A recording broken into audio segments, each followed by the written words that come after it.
வணக்கங்க. எல்லாரும் நம்ம ஆதிபவன் குழுவை மறக்காம லைக் பண்ணுங்க, ஷேர் பண்ணுங்க, சப்ஸ்கிரைப் பண்ணுங்க.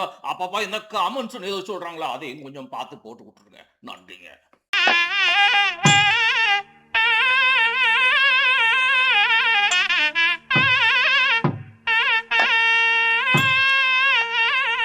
வரவேற்புரை நல்கிட வரவர் வந்து பார்த்தீங்கன்னா இளம் புலவர் இவர் செல்வன் யுவராஜா.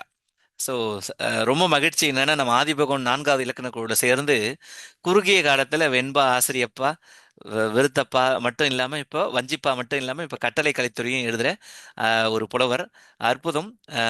வாருங்கள் யுவராஜா, உங்களுடைய வரவேற்புரை.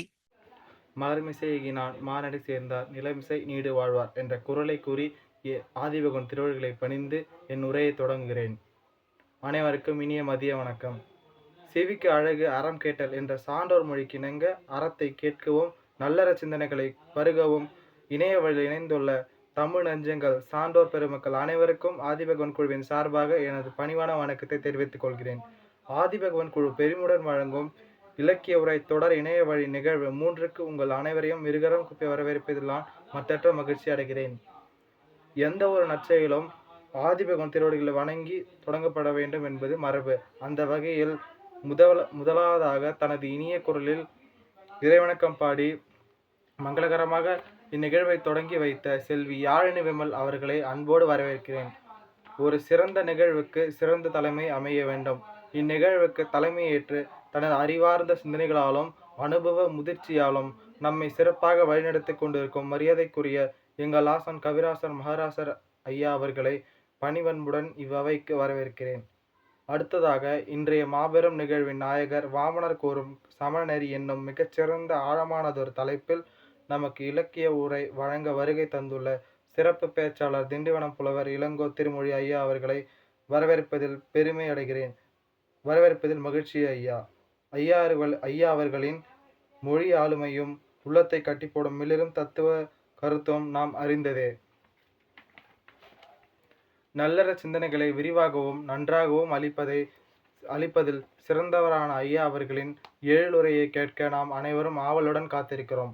உங்களை ஆதிபகவன் குழுவின் சார்பாக வருக வருக என மீண்டும் ஒரு முறை வரவேற்பதில் மற்றற்ற மகிழ்ச்சி ஐயா.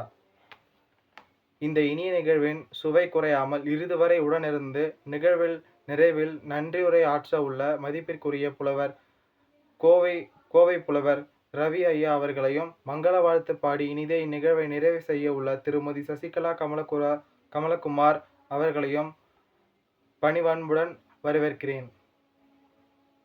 இலக்கியத்தின் மீதும் அறநெறிகளின் மீதும் கொண்ட தீராத தாகத்தால் இன்றைய தினம் இந்த இணைய வழி நிகழ்வில் இணைந்துள்ள அனைத்து சான்றோர் பெருமக்கள், இலக்கிய ஆர்வலர்கள், பார்வையாளர்கள் என அனைவரையும் வருக வருக என மீண்டும் ஒரு முறை வரப்பதில் மகிழ்ச்சி. மேலும் இது போன்ற பயனுள்ள இலக்கிய தொடர்களை தொடர்ந்து முன்னெடுத்து வரும் ஆதிபகவன் நிர்வாக குழுவினரையும் வரவேற்பதில் மகிழ்ச்சி அடைகிறேன், பெருமை அடைகிறேன். வாமனர் கோரும் சமண நெறி என்ற தலைப்பில் இலக்கிய உரையை கேட்க நாம் ஆவலாக உள்ளோம். திண்டிவனம் புலவர் திரு இளங்கோ திருமொழி ஐயா அவர்களை இலக்கிய உரை ஆற்ற பணிவன்புடன் வரவேற்கிறேன். With utmost respect and immense pleasure, I humbly invite our eminent speaker, Mr. Ilango Tirumoli sir, to deliver his literary speech. Sir, virtual stage is yours. வாருங்கள், வாமனர் காட்டும் சமண அறநெறிகளை புலவர் இளங்கோ திருமொழி ஐயா அவர்களின் குரலில் கேட்போம். எனக்கு வரவேற்புரை ஆற்ற வாய்ப்பளித்த ஆசான் கவிராசர் மகாராசர் அவர்களுக்கும் ஆதிபகவன் குழுவிற்கும் என் நன்றிகளை உரித்தாக்குகிறேன். நன்றி, வணக்கம். அற்புதம்ப்பா, அழகான ஒரு வரவேற்புரை கொடுத்திருக்க. ரொம்ப மகிழ்ச்சி, ரொம்ப சிறப்பா இருந்தது. ஹலோ ஃப்ரெண்ட்ஸ், எப்படி இருக்கீங்க எல்லாரும்? உங்களோட அறிவை மேன்மைப்படுத்தணுமா, தமிழ் சார்ந்த விஷயங்கள் நிறைய தெரிஞ்சுக்கணுமா? உடனே ஆதிபகவன் யூடியூப் சேனலை சப்ஸ்கிரைப் பண்ணுங்க, லைக் பண்ணுங்க, கமெண்ட்ஸ் பண்ணுங்க, கண்டிப்பா ஷேர் பண்ணுங்க. பாய்.